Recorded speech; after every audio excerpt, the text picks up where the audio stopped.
الرحمن الرحیم الصلاۃ والسلام علیکہ یا سیدی یا رسول اللہ وعلی آلہ وصحبہ یا سیدی یا حبیب اللہ رب اشرح لی صدری ویسر لی امری واحلل عقدۃ من لسانی یفقہوا قولی۔ عزیز علماء کرام، جامعہ نظام مصطفیٰ صلی اللہ علیہ وسلم کی آن لائن کلاسز سے ایک بار پھر حاضر ہیں۔ ہم نامیر پڑھے تھے اور نامیر کے اندر ہم نے حروف عاملہ، افعال عاملہ کو پڑھا۔ اب ہم اسماء عاملہ کو شروع کر رہے ہیں کہ وہ اسم کون سے ہیں جو عامل بنتے ہیں،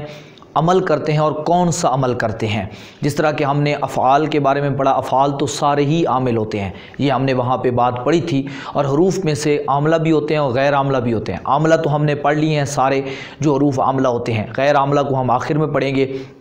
ابھی ہمارے پاس جو ہے وہ اسماء عاملہ کی بحث ہے۔ اسماء عاملہ میں سے سب سے پہلے ہم اسماء شرط پڑھیں گے، یعنی وہ اسم جو ان حرف شرط کے معنی میں ہوتے ہیں۔ آپ کو یاد ہوگا پیچھے جب میں نے حروف جازمہ پڑھائے تھے جو فعل مضارع پر داخل ہوتے تھے، لم، لما، لام امر، لا نہی، ان شرطیہ ایک پڑھایا تھا میں نے۔ ان شرطیہ یعنی جو شرط کے معنی میں آتا ہے، اگر یعنی شرط کا معنی دیتا ہے، اور وہاں میں نے تفصیل بتائی تھی کہ یہ دو جملوں پر داخل ہوتا ہے۔ اگر دونوں جملے فعل مضارع ہوں تو ان کو یہ کیا دیتا ہے؟ جزم دیتا ہے۔ یہ ہم نے وہاں پہ پڑھا تھا، فعل مضارع کو جزم دیتا ہے اگر دونوں اس کی یعنی اس اور دو جو جملے ہوتے ہیں ان میں سے پہلے کو ہم شرط کہتے ہیں، دوسرے کو جزا کہتے ہیں۔ یعنی دوسرا تب واقع ہوتا ہے جب پہلی بات ہوگی۔ مثلا آپ نے کہا اگر تو کھانا کھائے گا تو میں بھی کھانا کھاؤں گا، تو اب دیکھیں میں نے کھانا جو کھانا ہے وہ اس بات پہ مشروط کر دیا ہے کہ تو کھانا کھائے گا۔ تو اب یہاں دیکھیں، یہاں پہ ان تذہب، اذہب، اگر تو جائے گا تو میں بھی جاؤں گا۔ اب دیکھیں اس نے جزم بھی دی ہے اور اس کے مطابق جو ہے وہ دیکھیں دوسری بات جو جانے کی ہے وہ اس کے مطابق آ رہی ہے کہ جب تو جائے گا تو میں جاؤں گا۔ اب جو ہمارے پاس یہ اسم ہے، یہ فعل نہیں ہے، یہ حروف نہیں ہے، یہ اسم ہے، اور یہ بھی ان حرف شرط والا ہی کام کرتے ہیں کہ یہ بھی فعل مضارع پر داخل ہوتے ہیں اور شرط اور جزا یعنی دو جملوں پر داخل ہوتے ہیں۔ ان کے بعد دو جملے ہوتے ہیں، ایک شرط ہوتی ہے اور دوسری جزا ہوتی ہے، جس طرح کہ ان میں تھی۔ تو ان کو ہم اسماء شرط کہتے ہیں، اور یہ کل 9 ہیں، ہر ایک کا اپنا اپنا معنی ہے۔ کام یہ بالکل وہی کرتے ہیں جو عمل ان حرف شرط کرتا تھا، یعنی جو حرف ان جو تھا نا جزم جس طرح دیتا تھا فعل مضارع کو حالت جزمی میں کر دیتا تھا، یہ 9 اسم بھی جو دو ان کے بعد فعل مضارع اگر آ جائیں، دونوں ہی فعل مضارع ہوں، شرط بھی اور جزا بھی، تو یہ اس کو جزم یعنی حالت جزمی میں کر دیتے ہیں۔ وہ 9 ہیں کون کون سے؟ ذرا دیکھ لیجئے، من، ما، متا، مہما، اینما، انا، حیثما، ازما، ایہم، یعنی ایون، یہ لفظ ہے ایون ہے، اصل میں لفظ ہے، تو پھر اس کو میں آگے سمجھاتا ہوں انشاءاللہ۔ یہ 9 ہمارے پاس جو ہیں ان کو ہم کیا کہتے ہیں؟ ان کو ہم اسماء شرط کہتے ہیں۔ اب یہ کیا کیا ان کا معنی مطلب کیا ہوتا ہے، ان کا مفہوم کیا ہوتا ہے؟ عمل تو سب کا سیم ہی ہے، ایک جیسا ہے، یعنی ان کے بعد اگر ایک شرط ہوگی اور ایک جزا ہوگی، اور اگر دونوں فعل مضارع ہوں تو یہ دونوں کو حالت جزمی میں کر دیتے ہیں۔ اب ان کے معنی مختلف ہیں۔ اب جو دیکھیں پہلا لفظ جو من اور ما ہے، من جو ہے یہ آپ کو میں نے بتایا تھا، من اور ما اسماء موصولہ میں سے بھی، اسم غیر متمکن کی جو قسمیں پڑھی تھیں ان میں بھی استعمال ہوتا ہے، تو آپ نے ان کو بھی ذہن کے اندر رکھنا ہے۔ یہ وہ نہیں ہے، وہ اسم غیر متمکن تھے اور وہ اسم موصول کے طور پہ استعمال ہوتے تھے۔ یہاں پہ یہ اسم شرط کے طور پہ آ رہے ہیں، تو یہ یہاں پہ فعل مضارع پر داخل ہو رہے ہیں اور اس کو حالت جزمی میں کر رہے ہیں۔ اور جب وہ جو من اسم موصولہ کے طور پہ استعمال ہوتا تھا یا ما، وہ جزم نہیں دیتے تھے، وہ حالت جزمی میں نہیں کرتے تھے، ان کا ہم نے پیچھے طریقہ پڑھا تھا۔ تو یہ جو اسم شرط کے طور پہ استعمال ہوگا وہ فعل کو حالت جزمی میں کر دے گا، اور اس شرط کے بعد ایک جزا بھی ہوگی، تو اس لحاظ سے یہ شرطیہ ہو جائیں گے، ان کو اسماء شرط کہتے ہیں۔ اب جو من ہے یہ ذوی العقول کے لیے استعمال ہوتا ہے، مطلب یہ آپ اس چیز کے بارے میں استعمال کریں گے جو صاحب عقل ہوتے ہیں، جن کے اندر عقل ہوتی ہے۔ مثلا مثال دیکھیں تو بات سمجھ آئے گی۔ میں کہتا ہوں